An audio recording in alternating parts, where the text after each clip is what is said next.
Okay, so I'm going to teach you how to use it on your desktop. When you launch your Google browser, up here on the address bar, you can either type openai.com or chatgpt.com. Either one will take you to it, okay? So if we go to chatgpt.com, I'm going to assume this is your guys' first time and you don't have an account.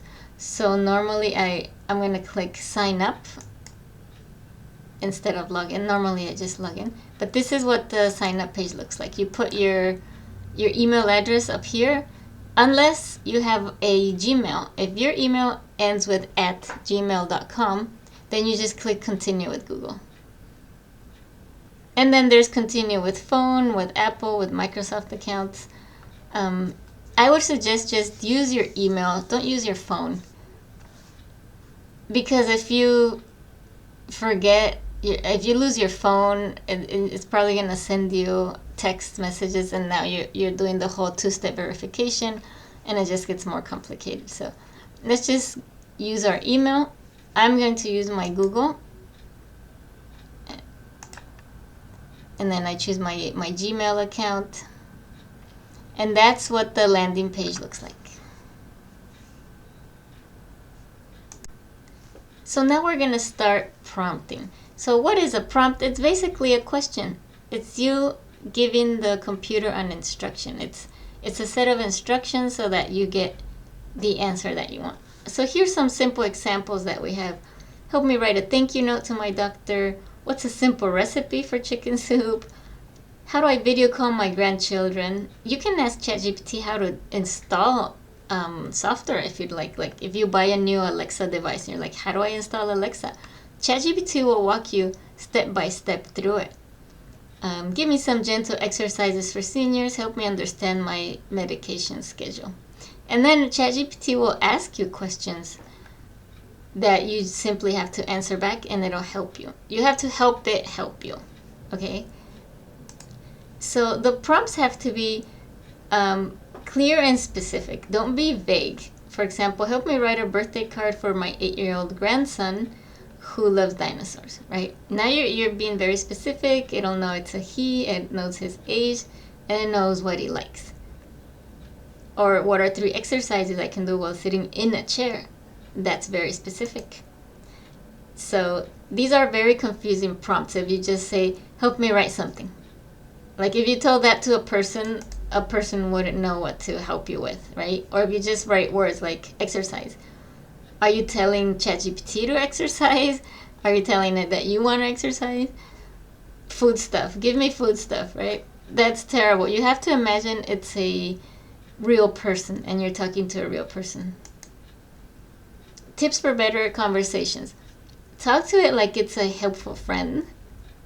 Be specific about what you need. Ask follow-up questions. There's absolutely nothing wrong with asking ChatGPT 100 questions. If you don't understand something, tell it, I don't get this. Or if it gives you points like 1, 2, 3, 4, 5, tell it, I don't understand point 3, can you clarify? So here it says it's okay to say please and thank you. That's fine if you ask it for things you can say please or thank you, but you don't have to, right?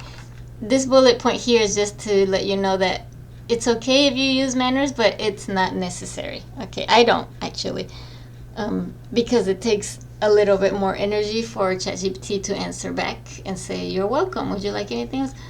I think once you get the answer you would like, just close it up. You're done. Like, you don't have to go back and forth with it.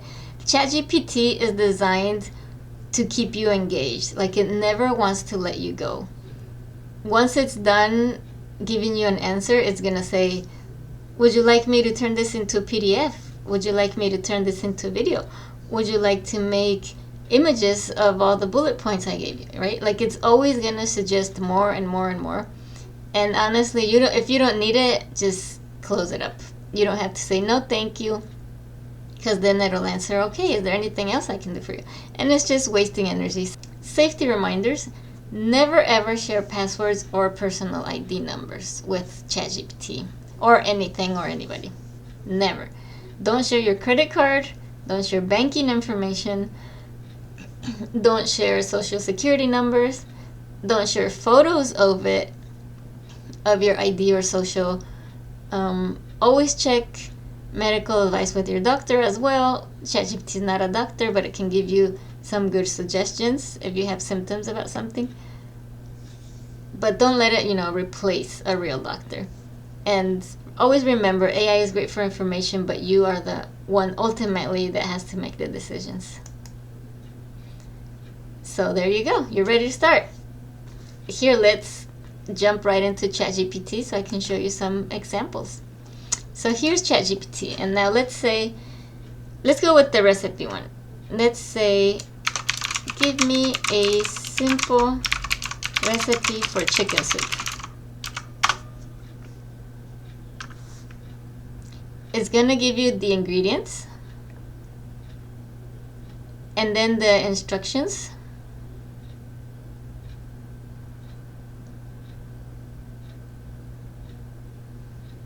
And that's it. Then it'll give you a tip that says, make it even easier by using store-bought rotisserie chicken and frozen mixed vegetables.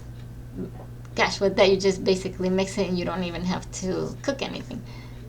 Right? And all your chats, whatever you ask it, are gonna get saved here on the left side. Okay, so let's say you are done asking the recipes. And now you wanna start, now you need help with your medication. Or let's say you have symptoms with some medicine that you're taking and you just want to ask it something completely unrelated to the recipe.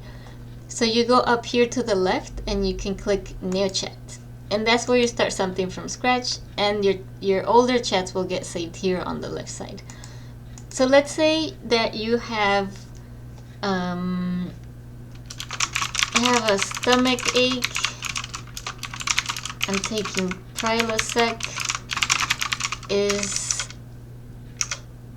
there anything else I can take over the counter to help with my acid problem?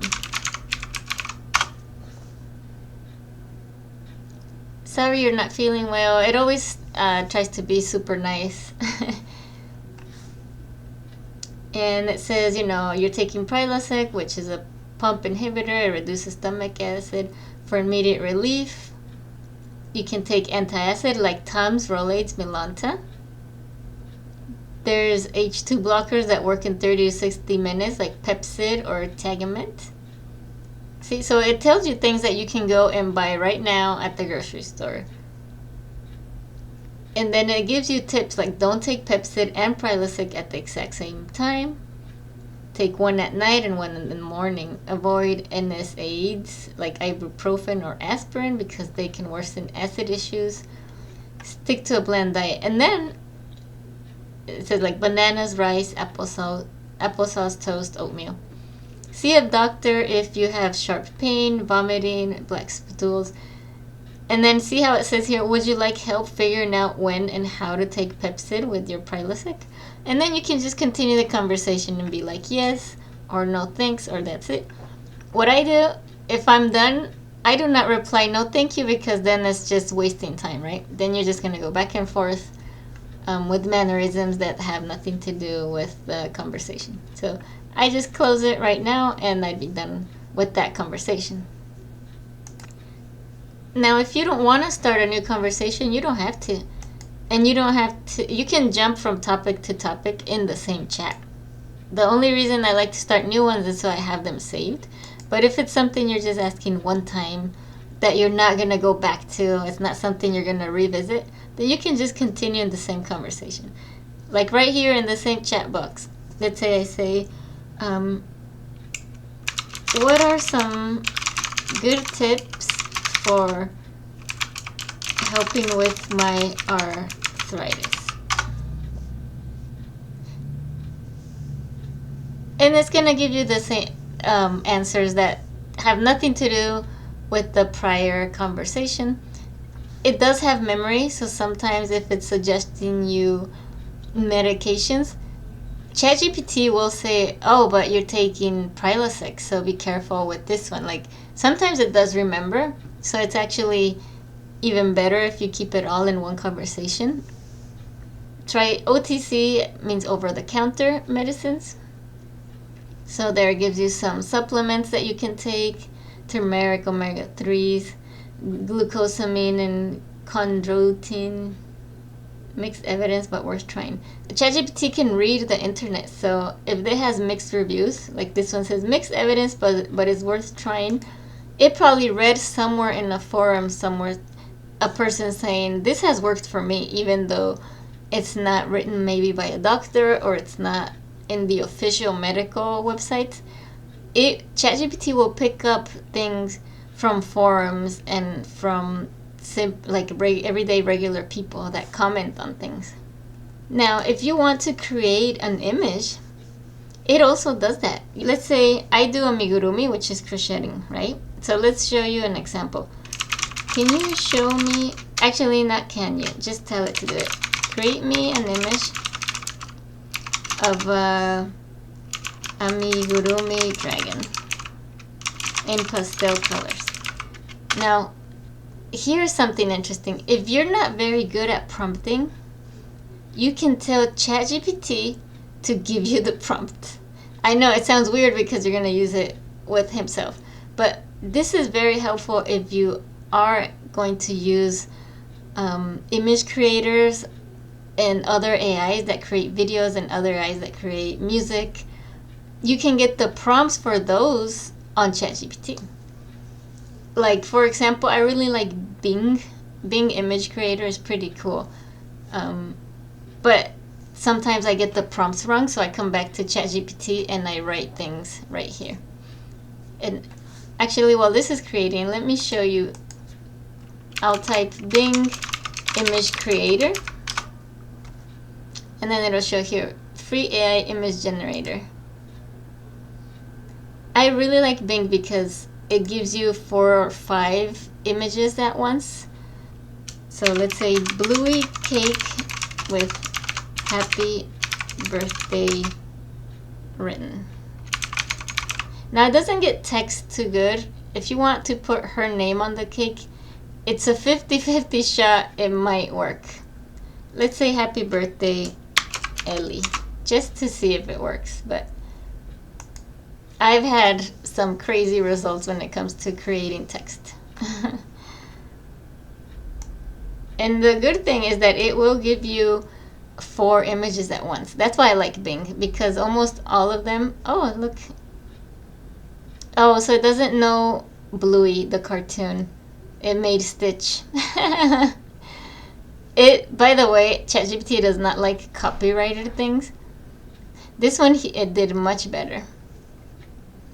But the good thing with Bing is that you get 4 images with every prompt compared to ChatGPT that makes 1 and takes forever. If you feel that it's stuck sometimes and it's not loading fast enough, you can go to your library and like all your images will be there.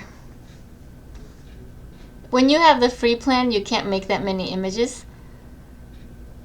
I've noticed it usually caps after 3 or 4. So you don't get to use it all day long making images. For that, you'd have to pay and get the pro plan. So here it is. It finished creating it. And look how real does that look. I mean, now because I crochet, I can tell it's AI because the knots are just absolutely perfect, especially this belly part. The wings, you see this weird shape? That's impossible to create that perfect. If you ask ChatGPT to actually give you the pattern to crochet this, it's going to be a mess. So it is not quite there yet. Do not ask it for crochet patterns. It does not give you the right answer when it comes to that. That's how it works. You can ask whatever you like, simple questions, small prompts that are concise and straight to the point, and you're going to get really good answers. So now you're ready to get started with ChatGPT.